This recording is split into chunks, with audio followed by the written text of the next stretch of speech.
Hi friends, എല്ലാവർക്കും സുബീസ് കിച്ചണിലേക്ക് സ്വാഗതം. ഇന്ന് നമുക്കൊരു പാസ്ത ഉണ്ടാക്കിയാലോ. അതിന് വേണ്ടി ഞാൻ ക്യാരറ്റും കുക്കുംബറും പച്ചമുളകും എടുത്തിട്ടുണ്ട്. 4 പച്ചമുളക് മുറിച്ചിട്ടതാണ്. നമുക്ക് മക്രോണി, ഇത് 1 കിലോ മക്രോണിയാണ് ഞാൻ കുക്ക് ചെയ്തിട്ട് എടുക്കുന്നുണ്ട്.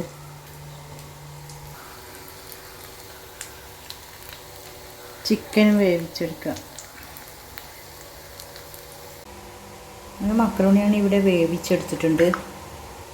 ഈ ക്യാരറ്റ് ഗ്രേറ്റ് ചെയ്ത് ഇട്ട് കൊടുക്കുക. കുക്കുംബർ ഇട്ട് കൊടുക്കുക. പച്ചമുളക്,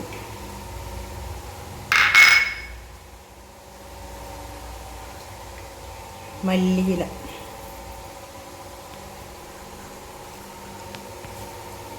ചിക്കൻ ഇട്ട് കൊടുക്കുക.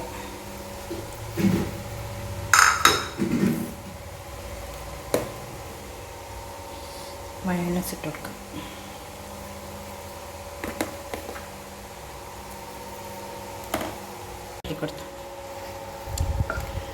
നമുക്ക് നന്നായി മിക്സ് ചെയ്യാം. അങ്ങനെ നമ്മുടെ രുചികരമായ പാസ്ത ഇവിടെ റെഡിയായിരിക്കുന്നു. എല്ലാവരും ഒന്ന് ട്രൈ ചെയ്ത് നോക്കണേ. അങ്ങനെ നമ്മുടെ രുചികരമായ പാസ്ത ഇവിടെ റെഡിയായിരിക്കുന്നു. എല്ലാവരും ഒന്ന് ലൈക്ക് ചെയ്ത് സപ്പോർട്ട് ചെയ്യണേ.